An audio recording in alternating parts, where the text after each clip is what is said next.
If Snipperclips had been around in the 1980s, this would have been a game that Mr. Miyagi would have handed to Ralph Macchio to teach him patience, because this game could be deemed as a new genre, the patience simulator, especially if you play this with friends or family members.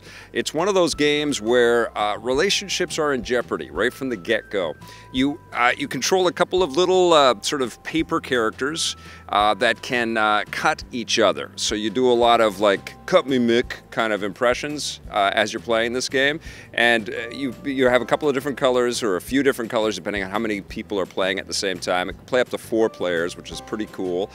You use the Joy-Con controller, so you take those right off of the Switch and then you flip them sideways, and then you control your little paper craft characters by walking around inside of the little the screen. Every sort of puzzle that you have to do, every level is a puzzle, and you walk around inside of the environment and you try to figure it out. A bunch of cutout paper shapes have been placed on with maybe some penciled in sketches to kind of illustrate roughly some kind of diagram of what you're supposed to do for each one of these puzzle levels. And you position yourself and you cut your characters by superimposing each one of the characters over the other, and you see a little outline of the shape of the cut that you're about to make, and then you press that A button and then snip.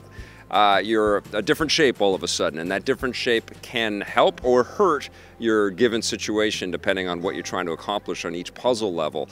All of that stuff is well and good, but there is so many minute, finite details as you're trying to navigate through these puzzles that you're going to be pulling your hair out, and you're going to be, well, if you're like me, you're going to want to murder your family, because I played this with my wife and my daughter, and I was just like, oh my God, people, can we get it together? You know, it was one of those kinds of tense moments.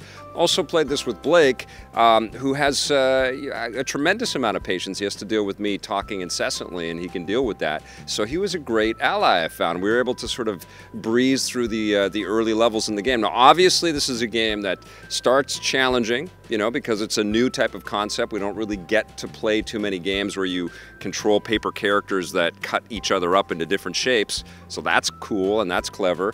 But it gets progressively more challenging, and there are a lot of crazy sort of background designs and elements in there. And where it really starts to escalate is when you put up to 4 characters on the screen. You actually play the single-player game as it's exactly the same as the 2-player game, so you toggle between the 2 different characters, and obviously that increases the challenge, you know, tremendously. It's much easier to play the single-player or 2-player game with actually 2 people, because you can kind of work together to solve these things.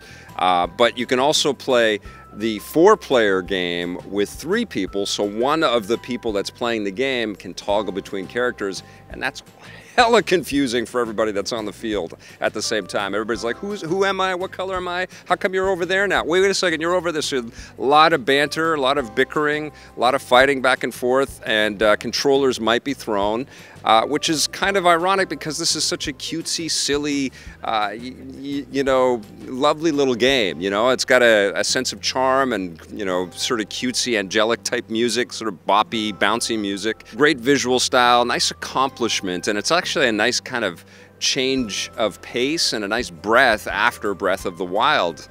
It's definitely a game where you kind of slow down, you gotta have to scratch your head and think your way through the dilemmas. And it's incredibly rewarding. We were definitely high-fiving each other as we were accomplishing levels. You do feel like, you know, you've got a little badge of honor, like you beat something that looked kind of crazy and impossible when you first, you know, put your gaze over it.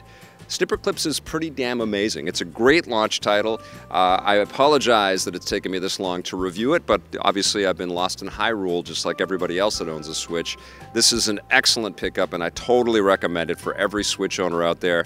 Just, you know, go in with a Mr. Miyagi level of patience, and you'll be fine, and find some friends that you really care about and can play nice with, because this one's going to ruin some friendships out there. I'm going to give Snipperclips a 9 out of 10. Hey, thanks for checking out that video on our EPN channel. It's just one small part of the things that we make around here. So if you liked it, don't forget to check out some of our other vids and hit that subscribe button.